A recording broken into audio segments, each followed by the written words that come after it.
Pirated SPG. Striktong patnubay at gabay ng magulang ang kailangan. Maaaring may masiselang tema, lengguwahe, karahasan, sexual, horror o droga na hindi angkop sa mga bata.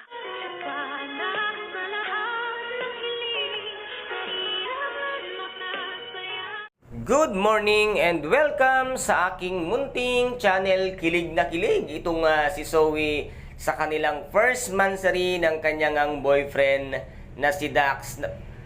Matuwa kaya ang kanyang pamilya once na malaman nga ng mga tanyag at ni Miss Giselle kung sino ang boyfriend nga nitong si Zoe, dahil ito nga ang siyang dahilan kung bakit nga naging malaya itong si Demonyitang Moira, dahil nga sa pakikipag-usap ni Zoe at sinagot niya si Dax dahil gusto nga ni Zoe na makalaya na ang kanyang mami Demonyitang Moira, kaya si Dax ang dahilan kung bakit ito nakalaya dahil nga sa pagbaliktad niya ng kanyang mga testamento sa kaso dito nga kay Demonyitang si Moira. At dito naman ay gulat na gulat nga itong si Zoe nang biglang sumugod nga sa kanila itong ang si Dr.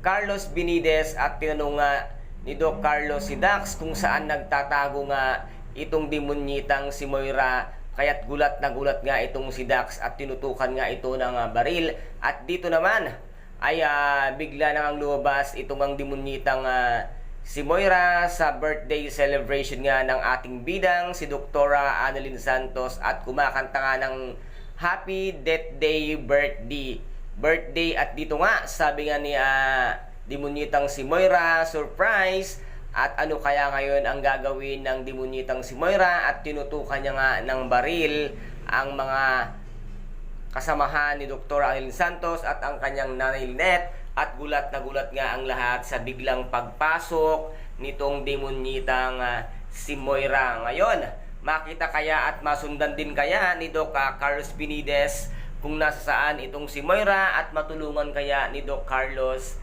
itong kanyang minamahal na si Miss Lynette Santos, dahil ngayon ay nasa bingit sila ng kamatayan dahil sa kalokohan at nagagawan nga ng Demonyitang si Moira. And guys, ito po ang ating pakaabangan mamayang hapon dito nga sa Abot Kamay na pangarap, na kung saan ay napaka-intense at kapanapanabik ang bawat eksena. At kung nagustuhan po ninyo ang aking videos for today, paki-subscribe na lamang po ng aking channel, paki-like and share para maging update kayo sa lahat ng gagawin kong videos.